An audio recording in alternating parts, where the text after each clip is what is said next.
Hi everyone! Welcome to my channel. My name is Debbie. If you're new here, please consider subscribing. I make motherhood vlogs and content. For today's video, we're gonna talk about how to be a mom, at least from the point of view of my children. Let's get on with the video. This video is very important to me because for the longest time, I felt like I was the best at being a mom. Because when we had Ellie, I delivered her normally, I breastfed her, there were no complications. I practiced the tamang kain, I practiced the baby-led weaning. She never had any severe disease, she hit her milestone, she has manners. Basically, all the criteria that we moms are being judged based on. So, yun, I molded everything into Ellie. I was a very, very hands-on mom with her. Until last week, while Ellie was doing her homework, and then she got scolded by my husband, her papa. And then she said, I will go out of the house. After a few minutes, I followed her and I looked at her. She was already... Yes! I'm a great treasure hunter. And then I went out of the room and I saw her already wearing her slippers. So she was very ready to go out of the house, to leave the house. And then I asked her, Ellie, what's the problem? She was not crying or anything. But when I asked her that, her face went different, sort of like almost gonna cry. And then she said, I don't want to live here anymore. Of course, my heart broke. Kasi whose mother wouldn't, diba? Her face looked so decided to go. And then I tried to delay it. So I asked a bunch of stuff like, where would you live? Who's gonna take care of you? Like that. And then she said she's gonna live by herself and she's gonna take care of herself. I even asked her, what would you eat when you leave? And then she said, fish. So when I was not able to delay it anymore because her face looked like she was really decided to leave, I held her hand and said, come on, let's talk to Papa. And then we went inside the room. She stayed by the door. And then I went to my husband and filled him in on what Ellie and I talked about. My husband called Ellie and then he explained naman his side that he's just being hard on her kasi he wants her to learn and she wouldn't learn if she will not listen. So, Ellie understood naman. And it ended well naman between the two of them, between all of us. It ended well, but that night, I couldn't sleep kasi I was thinking of why my daughter wanted to leave us na. Parang why she didn't want to live with us anymore.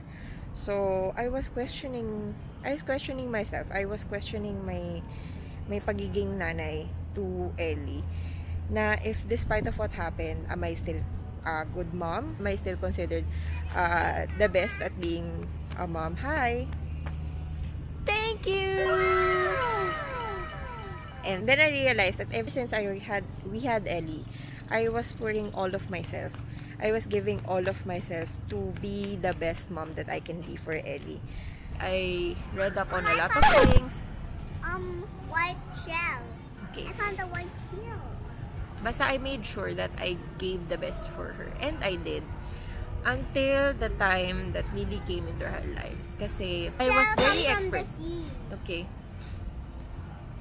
Then maybe the shell come from the sea now. Okay. That time I was very good at being a mom to Ellie.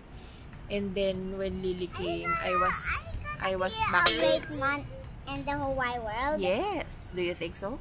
Wow. Lily came and I was back to square one. I needed to breastfeed round the clock again. When I was at work, I needed to pump the whole shift again. When we were out or traveling, I needed to carry her wherever again because she cannot walk on her own. She's still a baby. Everything I had to do with Ellie, I had to do again with Lily. And it was hard kasi nga feeling ko na ibigay ko na all of myself for Ellie. So, nung time na dumating si Lily, hindi ko na alam saan pa ako huhugot kasi feeling ko nabigay ko na lahat ng sarili ko for Ellie. If you know how hard it is to have one child, one baby, one toddler, imagine having to do it all over again na dalawa na sila. So, It was very tiring for me, and I easily got irritated on the very, very tiniest things. I was tired all the time because wala na naman akong tulog because I was breastfeeding. When I was at work, I had to pump at least every 3 hours. Tapos yung biyahe ko to and from work, at least 2 hours per way. So, imagine how less of sleep I'm getting when Lily was born. So, that's mainly the reason why I easily got irritated nung dalawa na sila. So, that was the circumstances. But I realized that night that we shouldn't use it as an excuse for us not to treat our children the way they should be treated. It never should be a reason why we should not give the love that our children deserves. Because one, they don't understand that we're tired, that we're doing those sacrifices for them. And two, no matter what the circumstances are, we should always give the best version of ourselves to our children. Dapat we always give our best to our children because they deserve that. And they are children, so they are responsibility. It's our responsibility to let them feel loved and cared for because it all starts at home. Love starts at home, manners starts at home. So, lahat yon responsibility natin sa anak natin. So that when they go out of their own, there's no space for hate in their hearts. Kasi, parang, paano magkakaroon ng space for hate in their hearts kung they feel love, diba? Also, kasi, they're not gonna be kids for long. And, one day will wake up. Wala na yung, Mama, what's this? Mama, what's this? What is the meaning of ganyan-ganyan? Wala na yung someone will ask us a million of questions. Yes. One day we'll wake up and they're all gonna be grown-ups. And, syempre, when that time comes, mas maganda yung naglagay tayo ng magandang memory of their childhood na they're loved by their parents. Ayun, that's all. I hope we learned a thing or two from this video, especially in this season of giving, the Christmas season. We think our children